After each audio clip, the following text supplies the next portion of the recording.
Hello friend, welcome back to my YouTube channel medicine Bangla official. আমি সত্যজিৎ। আজকে আপনাদের সাথে আপনাদের খুব ব্যবহৃত একটি ঔষধ ওআরএস সম্পর্কে বিস্তারিত আলোচনা করব এই ভিডিওর মাধ্যমে। আর আপনি যদি আমার ইউটিউব চ্যানেল নতুন হন তাহলে চ্যানেলটিকে সাবস্ক্রাইব করে পাশে থাকা বেল আইকনটিকে চালু রাখুন, যাতে পরবর্তী ভিডিও নোটিফিকেশন সবার আগে আপনি পেতে পারেন। তাহলে চলুন আজকে নতুন কিছু জেনে আসি। প্রথমে ওআরএস সম্পর্কে কিছু জানব। ORS oral rehydration salt.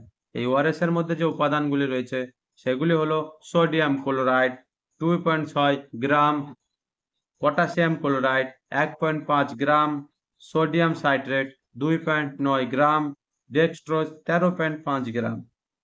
ORS 21.8 গ্রামের দাম হলো 20 থেকে 25 টাকার মধ্যে দাম হতে পারে।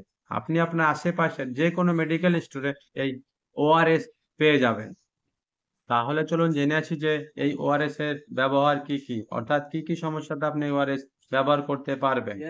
ওআরএস পাতলা পায়খানার কারণে, শরীর ক্লান্ত ও পাতলা পায়খানা ও ডায়রিয়ার কারণে শরীর থেকে যে জল বেরিয়ে যায় সেই জলের পরিমাণকে ঠিক রাখতে ও শরীরের ইলেকট্রোলাইটিকের ভারসাম্যকে বজায় রাখতেও কিন্তু এই ওআরএস ব্যবহার করা হয়। রোদ দূরে বেশিক্ষণ ধরে কাজ করার ফলে অতিরিক্ত ঘাম ও মাথা ঘোরার মতো সমস্যা হলে সেক্ষেত্রে ওআরএস ব্যবহার করা হয়। জ্বর হলেও এই ওআরএস ব্যবহার করা হয়, কারণ শরীরের তাপমাত্রা বৃদ্ধি পেলে আমাদের ডিহাইড্রেশনে হওয়ার সম্ভাবনা থাকে। তাই শরীরের ইলেকট্রোলাইট ভারসাম্য বজায় রাখতে এই ওআরএস ব্যবহার করা হয়। এছাড়াও যাদের রক্তচাপ কম থাকে তারা এই ওআরএস ব্যবহার করতে পারেন। লো বিপিতেও ব্যবহার করা হয়। ডিহাইড্রেশন হলে সেক্ষেত্রেও এই ওআরএস ব্যবহার করা হয়, যার ফলে আমাদের শরীরের ইলেকট্রোলাইটিকের ভারসাম্য বজায় থাকে। ওআরএস গ্রহণ করার পরে গিয়ে তেমন কোনো পার্শ্ব প্রতিক্রিয়া হতে কিন্তু দেখা যায় না। কিছু ক্ষেত্রে কিন্তু পার্শ্ব প্রতিক্রিয়া হতে দেখা যায়। যদি কোনো ব্যক্তির ওআরএস গ্রহণ করার পরে গিয়ে বমি ভাব বা বমি হয়, সেই ক্ষেত্রে আপনি ওআরএস কম পরিমাণে গ্রহণ করবেন।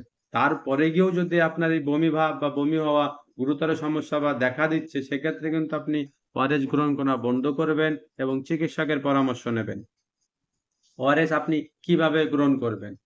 ওআরএস 1 লিটার পরিশোধিত জল বা ফুটানো জল, 1 লিটার জলকে আপনি ফুটিয়ে নেবেন। যখন জলটি ঠান্ডা হয়ে যাবে, সেই ঠান্ডা জলে 1 লিটার জলে আপনি 1টি প্যাকেট সম্পূর্ণ মিলিয়ে দিনে 24 ঘন্টার মধ্যে এই জল আপনি পান করবেন।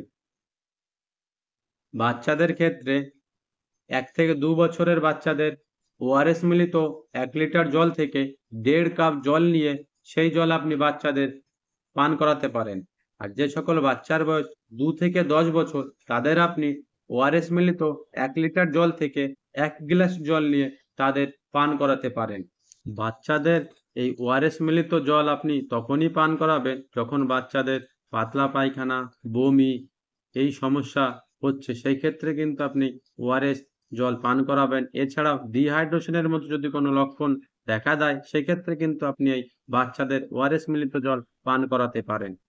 এর আগে যদি ব্যবহার করতে চান, সেক্ষেত্রে একবার চিকিৎসকের পরামর্শ অনুযায়ী আপনাদের বাচ্চাদের এই ওআরএস মিলিত জল পান করাবেন। ডিহাইড্রেশন নিয়ে আমি আলাদাভাবে একটি ভিডিও বানাবো, আপনারা অনুরোধ রইল গিয়ে ভিডিওটি দেখবেন। যে সকল ব্যক্তির ডায়াবেটিস, কিডনির সমস্যা, উচ্চ রক্তচাপের সমস্যা ও হার্টের সমস্যা রয়েছে, তারা কিন্তু এই ওআরএস চিকিৎসকের পরামর্শ অনুযায়ী ব্যবহার করবেন। না হলে অন্য কোনো সমস্যা হতে কিন্তু আপনার দেখা যেতে পারে। এই ছিল আজকের একটি ভিডিও। আশা করি ভিডিওটি আপনাদের ভালো লেগেছে। যদি ভালো লেগে থাকে সেক্ষেত্রে ভিডিওটিকে লাইক করুন, শেয়ার করুন, আর প্রতিনিয়ত এরকম ভিডিও পেতে আমার এই চ্যানেলটিকে সাবস্ক্রাইব করে আমার পাশে থাকুন। আজকে এই পর্যন্তই। আপনার সাথে দেখা হচ্ছে পরবর্তী ভিডিওতে। আপনারা সবাই ভালো থাকুন ও সুস্থ থাকুন।